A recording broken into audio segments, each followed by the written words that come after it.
top engine. Tapos malapit ka na dito, kailangan may landmarks ka. Lapit ka na sa rampa, hard starboard, dead slow astern. Kaya suswing yung pupa mo yan, gaganyan. Kapag naka-midship na, malakas kasi yung swing, to pabor yan. Stop engine, dead slow astern yan, dead slow astern. Pag stop naman yung engine mo, hard port naman rudder mo. Unahin mo talaga hard port ha, para maka 90 degrees yung rudder mo, huwag kang matakot.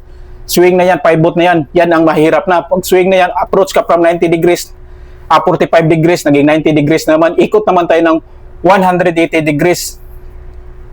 Tapos una na, 45 degrees na naman dyan. Tapos iano mo talaga, pag dead slow ahead, tapos continuous pa man niya, abante niya yan, may momentum niya, stop engine.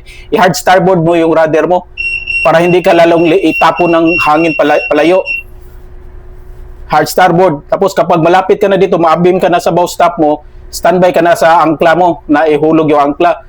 Pag naka-abim ka na dito, abim ka na, parallel ka na dito, let go anchor, kasi may momentum pa yan. Yung barko, wala yung inuulit ko, wala yung brake, kaya di pareho sasakyan na may brake yung sasakyan. Kapag para mo, papara yan tayo, walang brake, kaya i-atras mo talaga yan. Di pareha sa nasa asfalto, kasi hindi sila ganong maapektuhan sa hangin, nasa lupa o kaya simento. Maliban lamang kapag malakas kayo yung hangin. Kaya stop engine ka na yan. Tapos pag stop engine mo yan, pag parallel na dito, dead slow astern ka na, tapos let go anchor, area mo yung kadena mo, port side. Open brake mo lang. Pag open brake na yan, dandahan ka. Yung rudder mo yan, pag atras mo, dead slow astern, naka hard starboard yan, hard starboard, dead slow astern. Para males yung wheel effect na napupunta dito ba. Yan, atras yan, dead slow astern.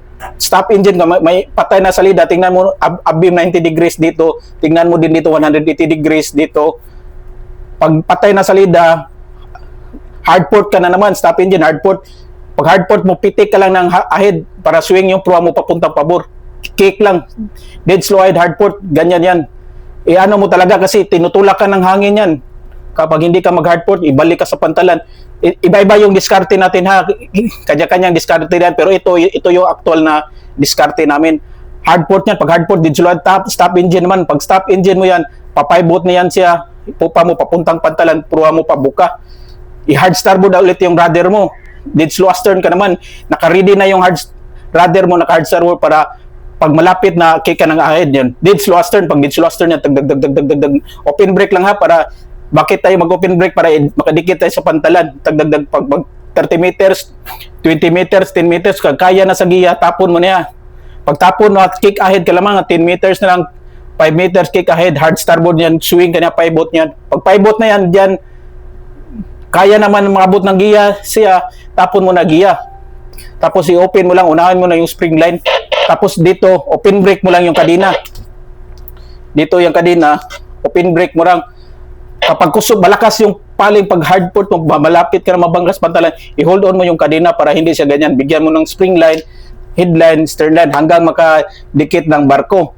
Amihan lang yan ha, sa sunod, comment lang kayo, sa sunod, lagyan na naman natin yung habagat, tapos yung water current, pa high tide ba o pa low tide, tapos yung yung paano tayo mag-undaking, comment ka lang sa baba. Thank you very much, God bless, ingat.